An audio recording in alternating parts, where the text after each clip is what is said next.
So this week we were tasked with researching through ISTE some professional development resources that educators can use. So the first thing that I wanted to talk about is why is it important for educators to join a professional organization. So on this slide I've outlined 5 different ways that joining a professional organization is beneficial to educators.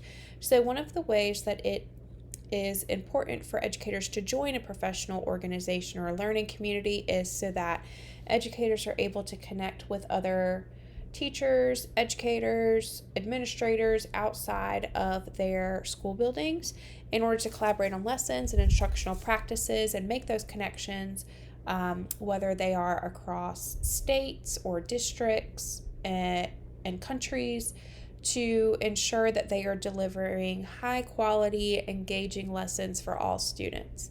Another way that being in a professional organization is beneficial is that educators are able to be up to date on the latest research and technology in order to make informed decisions about their curriculum and instructional practices. A third way is that educators are going to be able to build on their leadership capabilities that they may not have within the 4 walls of their school buildings.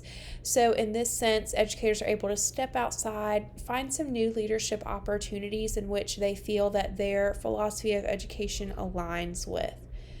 Another thing that it can do is a professional organization can also provide means for educators to apply for grants in order to get funds for materials, manipulatives, or technology to use within their classroom in order to enhance the learning that is occurring in their rooms.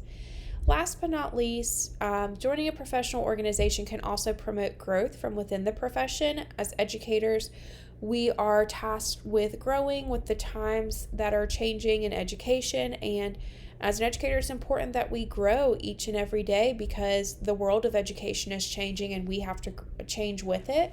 But making sure that we're really promoting that growth within ourselves to push ourselves more than just being okay with the everyday norms. On this slide here, I have embedded a video that talks about why it's important to join a professional organization, and this is brought to you by NEA. So ISTE is a community of global educators that believe in the power of technology to transform the world of education, and this organization has been so crucial in the times that we are in right now with the pandemic and how we have been in remote learning and hybrid learning, and with students in quarantine, we have really had to change our outlook on education and how we deliver instruction. And so through ISTE, we're able to work with other educators, do self-paced professional development, and view conferences in order to help with that delivery of instruction now. One resource that I looked through was a blog about personalized learning, and I feel like personalized learning has become more important now than it ever has been due to students being at home and having to access this instruction that we're given, but also making sure that we're meeting the needs of our students. So some benefits of personalized learning is that teachers are able to tailor instruction and assessments to meet the needs of all the students within their classroom, so it makes it much easier to differentiate instruction to help meet the needs of all of those learners. It also allows us to be really creative with our curriculum and present it in a format that we may not have thought of before. And it allows us to embed scaffolds and enrichment activities for our students to do that really meets our students where they are at their instructional level. Personalized learning also has benefits for any student due to the way that they are able to showcase their learning and access learning content. I feel that personalized learning is beneficial for students who are in the general education classroom as well as the special education classroom, because students are able to have that differentiated instruction that meets them where they are. So for instance, a student that might be in a special education classroom may have a goal of or an accommodation of having things read aloud, and so easily things can be read aloud through different programs And students can also have the freedom to showcase and map their thinking and their learning from the lesson in different types of applications and programs to really show what they are learning. This video on this slide talks about what personalized learning is a little bit more in depth, and then what are the benefits to it. The second resource that I looked at was called Learning Keeps Going, and it is a website that comes outside of ISTE, and this was created in response to the pandemic, that no matter if we are in a building or at home, that our learning is going to continue. So Learning Keeps Going is a resource that was created for teachers and parents in order to help access learning materials and curriculum to help students at home. It also gives parents a great way of how to teach students certain things within the realm of technology so that they can best support their students at home when there is not a teacher physically there with them. It also provides the best instructional practices for teachers and students. The way big benefit of this is that students can access their learning materials anywhere, whether they are within the building, they are having to be at home, and this is especially crucial now more than ever due to some districts and states being back 100% face-to-face, but with COVID, there's still some students that are needing to be out, so students can have this access to those materials. And last but not least, I listened to a podcast called Teaching in One-to-One Schools. And through this podcast, I learned a lot of different things because my school is not one-to-one.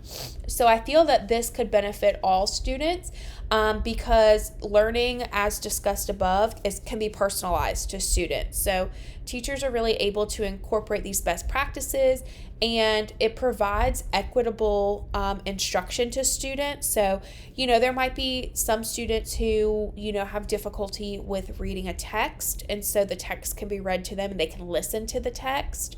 Whereas other students can be really creative, so it helps with those higher order thinking skills as well, with being one-to-one and having that technology in front of you.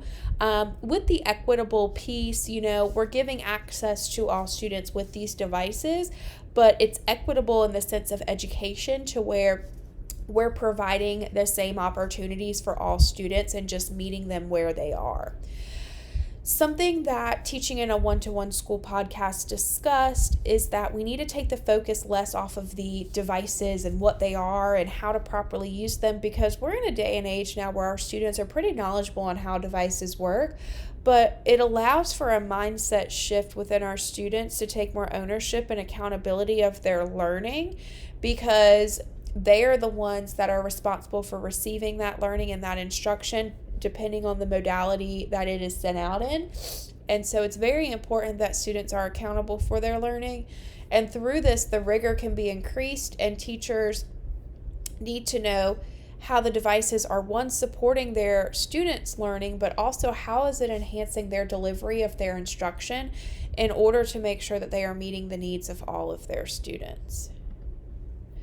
So ISTE just had their conference. It's called ISTE Live back in June.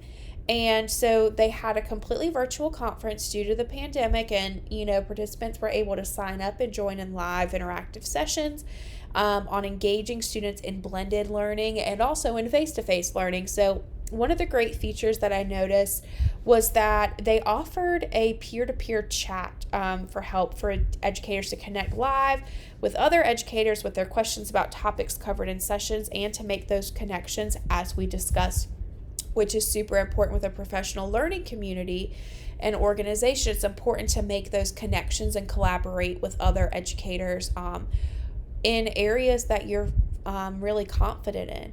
One of the speakers that I looked into was Cornelius Minor. And so Cornelius Minor was a speaker at this conference, and he really talked about how technology can change students' voice. And one, it can give students a voice where there are some students right now who are afraid to speak their minds, due to the perceptions of their peers. And so technology gives students that voice. He's worked to build these learning communities that really promote student voice, as well as be advocates for equity for all students, due to technology becoming such a pressing need in our society. So this was a video that was on ISTE Live, and it's just a recap of the conference that they had this year. So I just want to thank you guys for listening to my thoughts on, some resources that are really beneficial for the times that we're in right now, in order for us to really make sure that we are doing what is best for students. On these next two slides, I do have my references that I used in order to complete this research.